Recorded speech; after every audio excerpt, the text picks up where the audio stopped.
Eh bien, la personne qui possède sa carte d'électeur, elle s'appelle ainsi, est un électeur.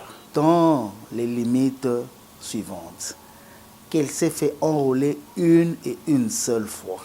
Pour les enrôlements multiples frauduleux, la CENI a le droit de vous poursuivre.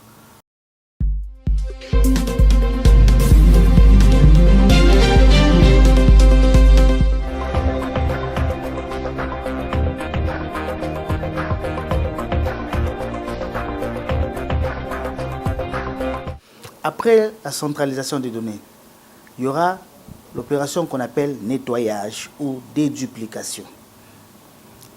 La CENI dispose en son sein des serveurs appelés mégamatchers qui permettent de détecter ce que vous appelez doublons. Doublons techniques ou frauduleux. Techniquement, qu'est-ce qui se passe? Lorsque toutes les données sont centralisées ou au fur et à mesure de la centralisation, un serveur appelé Megamatcher commence à comparer les données les unes aux autres afin de pouvoir détecter ce qu'on appelle les doublons, les enregistrements multiples. Que dit la loi par rapport aux enregistrements multiples? Eh bien, la loi demande à la CENI de retenir le dernier enregistrement et de pouvoir radier les enregistrements précédents. Concrètement, cela veut dire quoi? Monsieur le journaliste, vous êtes enrôlé 4 fois, 5 fois, pour une raison ou pour une autre, qu'on ne peut pas déterminer pour le moment. Qu'est-ce qui va se passer? Il y a un serveur qui va vous matcher, qui va vous rattraper doublons. Ces doublons seront soumis à une vérification humaine afin de pouvoir donner un avis humain qui ne sera pas machine. Et lorsque vous serez confirmé doublon, vos 4 premiers enregistrements seront radiés de la base de données.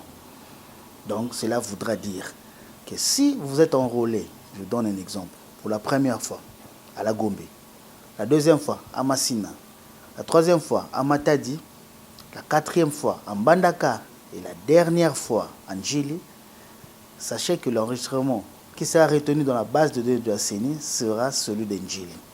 Si par mégarde ou par mésaventures, vous essayez de vous présenter dans l'un des 4 endroits le jour du scrutin, eh bien, monsieur, vous aurez la désagréable surprise de ne pas retrouver votre nom.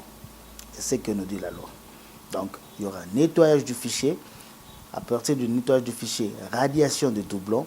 Et après radiation de tous ces doublons et des mineurs présumés, parce que le mégamatcher peut aussi présumer cet âge, après cette radiation, nous allons procéder à ce qu'on appelle la répartition des sièges, qui va consister à déterminer pour chaque circonscription, vu le nombre, au regard du nombre d'enrôlés, le nombre de sièges dont tel aura droit. Eh bien, la personne qui possède sa carte d'électeur, elle s'appelle ainsi, est un électeur. Dans les limites suivantes, qu'elle s'est fait enrôler une et une seule fois. Pour les enrôlements multiples frauduleux, la CENI a le droit de vous poursuivre. Mais techniquement, vous n'êtes électeur qu'une et une seule fois avec une et une seule carte d'électeur.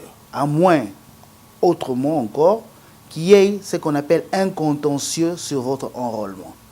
Je m'explique.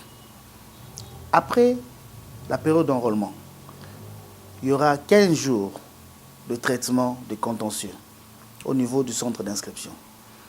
Ce traitement de contentieux, vous avez remarqué que chaque jour, lors de l'enrôlement, on imprime ce qu'on appelle les listes albums. Les listes albums qui contiennent tous les enrôlés du jour. Eh bien, le traitement de contentieux consistera en quoi?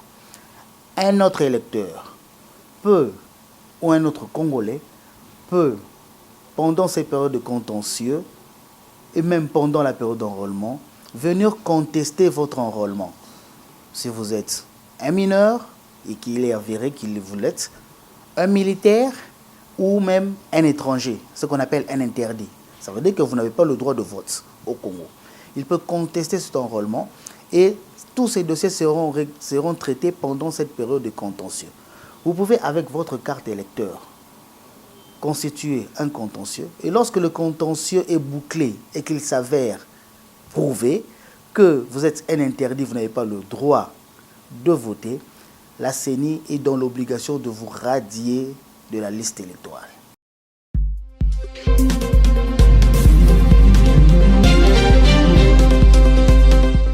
Quand on parle de statistiques, on fait référence à ce qu'on appelle monitoring. Le monitoring est une opération qui permet de consulter le terrain pour savoir avoir des chiffres liés à l'enrôlement. Ce sont des chiffres qui sont liés, comment on peut le dire en d'autres termes, de dénombrement. On demande à chaque CI combien d'électeurs il a eu à enrôler. Mais la plus importante opération, c'est l'opération de centralisation des données. Certes, on peut bien savoir qu'il y a eu 12 millions d'enrôlés pour l'heure opérationnelle 1, dont 3 demi-millions à Kinshasa. Mais il faut qu'on ait ces données au serveur central. Parce que ce sont les données qui seront utilisées pour faire la répartition des sièges, pour publier les listes électorales et surtout pour créer le bureau de vote. Donc, l'opération la plus sensible, la plus importante pour le moment, c'est la centralisation de ces données qui ont été récoltées sur terrain. C'est l'opération à laquelle nous sommes en train de nous atteler en ce moment-ci. Pour ceux qui ont perdu leur carte d'électeur avant la tenue des scrutins, eh bien, la loi est claire. Lorsque cette perte s'est faite au moment de l'enrôlement dans votre aire opérationnelle, vous avez tout à fait le droit de retourner dans votre centre d'inscription afin de réclamer un duplicata. Le duplicata vous sera remis in situ gratuitement.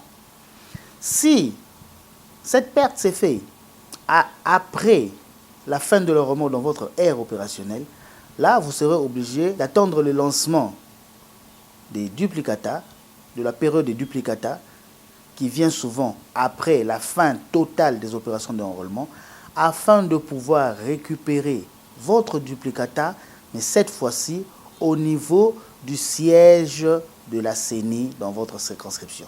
Siège qu'on appelle antenne.